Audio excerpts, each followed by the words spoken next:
Alright, the market we'll be looking today is oligopoly, and because we can't actually go in the store right now, we are outside just secretly filming it. And basically an oligopoly is where there's a few large firms dominating an industry, and as you can see in these ads, there's Nokia, Samsung, and LG advertising in different ways. And Connor will be talking about the main criteria of oligopoly on smartphones. So the basic idea for this industry is it's going to be a smartphone industry. So although they have very similar ideas and functions within their products, their goal is to advertise the differences within them. So the main thing is to keep in mind with the oligopoly is that the number of competitors is very low. There's between 4 to 6 competitors in Hong Kong that have smartphones that have generally the same functions. The price making power for each of these companies is very low, yet when a product decides to change its price in order to increase the amount of money that it's making, what's going to happen is it's going to have a significant impact on the other products in the market. While, as I talked about before, these products have very similar functions, but the main differences that they try to hold over the other are the ones they advertise, as you can see here in the advertisements. Different screen sizes, better phone connection, and Wi-Fi. Different competition strategies within the market are to advertise these differences and to ensure that they have the brightest or most colorful advertisements and to seem like the right choice to the consumer. And their long-term economic profit tends to come from the idea that these smartphones have 1 to 2 year contracts, and by then technology has increased so much that the new amazing phone has come out at that point, and therefore they expect you to buy their newer version of their phone. Okay, this was our analysis on the oligopoly market system on smartphones. We're walking by and we see another somewhat oligopoly, but it's actually more of a monopolistic competition of hiking clothing brands, Timberland, Columbia, and North Face. So why these three industries are exactly monopolistic competitions is because each one of them tries to advertise and market as their main strategy. At no point do any of these three companies have very much price control over the market. With so many different competitors other than these three, neither one of them can raise or lower their prices dramatically without losing profit or without being so expensive that people go for other companies which have very similar quality. This market is relatively easy to enter and leave because you can start off as a small store, just as these three did, and then grow into larger stores.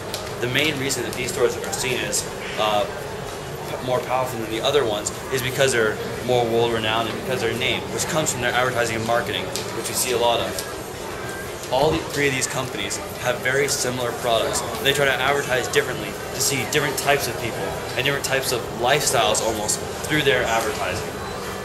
And as we said, the three that we have here are Columbia, North Face, and Timberland. But there are very many other ones here in Hong Kong. So what we have an example of here is monopolistic competition, and that's for the paper towel as well as tissue and even toilet paper markets. The idea is that there's a large number of firms within this market and that each one of these has a relatively small control of that market. While products vary very slightly, overall they're almost exactly the same, and they differentiate themselves by branding and advertising. There are no barriers to enter this market, and they can leave and enter the market relatively easily. And Junpyo has more on this. Alright, so as Connor said, the industry we're talking about is the toilet paper, tissues, and the kitchen towel industry. And there's, as you can see, quite a lot of different firms, competitors that are engaged in it, such as like Tempo, this is Lotus, and there's Nepia, this Japanese brand. And for other stuff too, there's Tempo, Nepia, Lotus, earth-friendly products, Viva, and basically there's a lot of competitors. And for these competitors, it's really easy to enter the market because to produce these products doesn't cost a lot of money, and if they fail, then they could just exit right away. And the price making power, they don't really have a price making power. even though they change their price, it will really impact like a small amount on the whole industry itself, because actual firms are really relatively smaller than the actual industry itself. And these brands, these products are actually homogeneous in that they are all basically kitchen towels, tissues, or toilet paper, but they are differentiated in a way, because as you can see in this Kleenex, it's beautiful, it has rose marks on it, it's pink, and this is classic people who like white tissues. And there's also this Japanese one which has this nice bunny on it to advertise it. Alright, and so basically by differentiating the designs and the packaging, they're branding their stuff and advertising it, so that's their competitive strategies in surviving in the market. And they don't really have long-term economic profit, because there's people will buy just random stuff if they just need it. So it's not a necessity to buy one brand only, such as iPhones, where you could get addicted, or if you favor that product, you could keep on buying it over and over again. And that is our example of monolistic competition for these three similar markets. Okay, we're following this guy right now to get sodas. Now we're looking at a duopolistic market.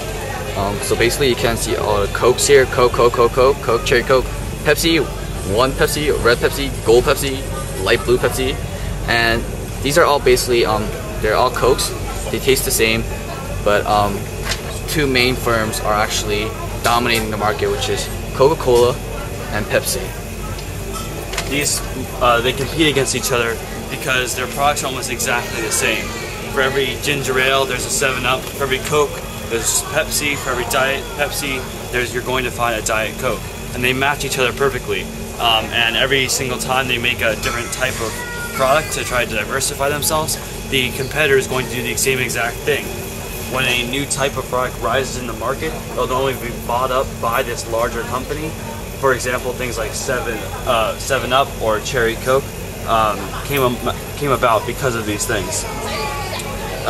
There is a significant barrier to join this market because, just as I said, you're going to be bought up by the market, by one of these two firms, if you gain any sort of like ground or market.